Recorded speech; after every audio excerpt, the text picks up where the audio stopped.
Welcome back. Thanks for joining us once again for Joy in Our Town. We have with us on this portion Brenda Johnson, and she is founder and CEO of the Gold Medallion Foundation. And she's going to be discussing the problems associated with at-risk teen behavior.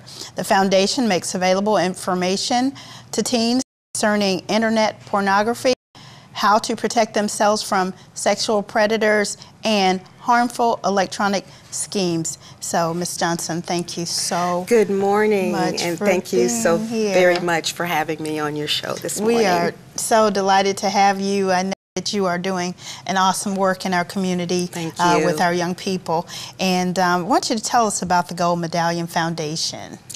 The Gold Medallion Foundation is a nonprofit, community-based organization, and our focus is on young people and adults to educate, illuminate, and to draw out the potential, especially in young people. So we want to partner with both young people and adults for a more productive lifestyle. Well, I know that there would have to be problems to create the need for this program. So I want to talk a little bit of discussion about some of the things that prompted us to have this organization, some of the key areas or problems with our team. Okay. As an educator, I am especially enthused about bringing out potential. I believe that as an educator, it is our focus to find out what potential lies in a young person, and then to stimulate them to exercise their gifts and their talents.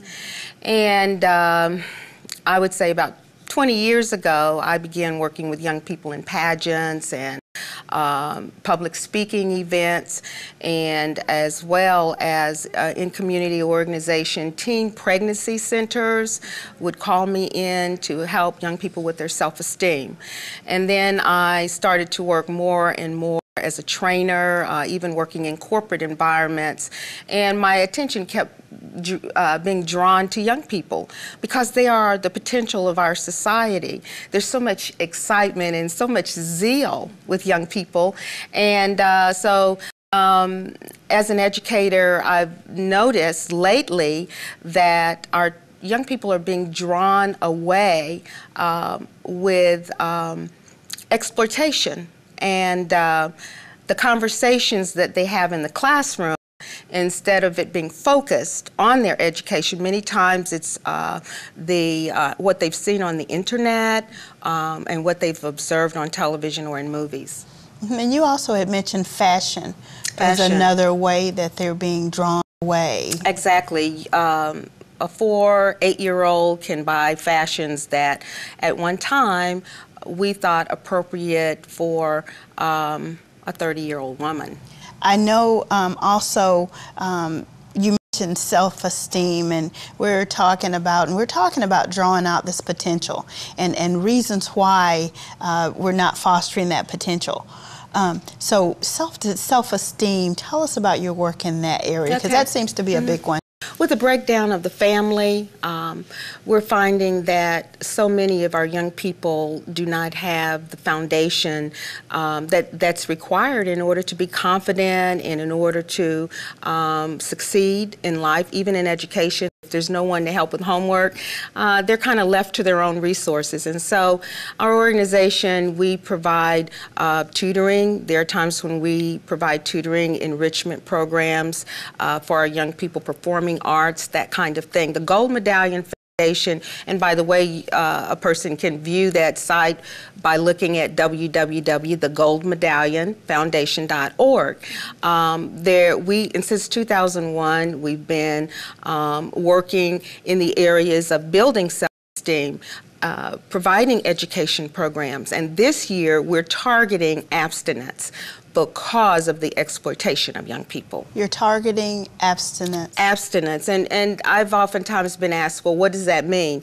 Become abstinent is to deliberately refrain from activity that could be potentially harmful.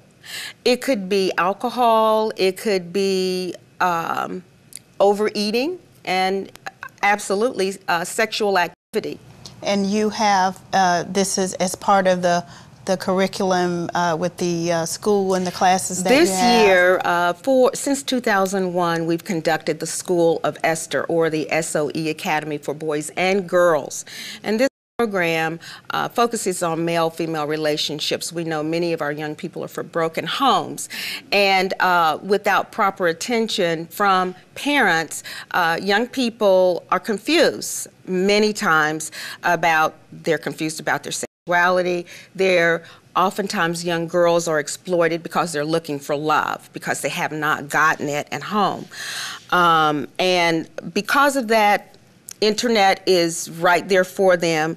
I have some statistics that say that on the internet, the teens spend 3 hours a day on average, clicking on different sites, and many times 90% of teens have viewed porn online, and that there are about 300,000 adult websites that young people have viewed while doing their homework that expose them to explicit sexual acts.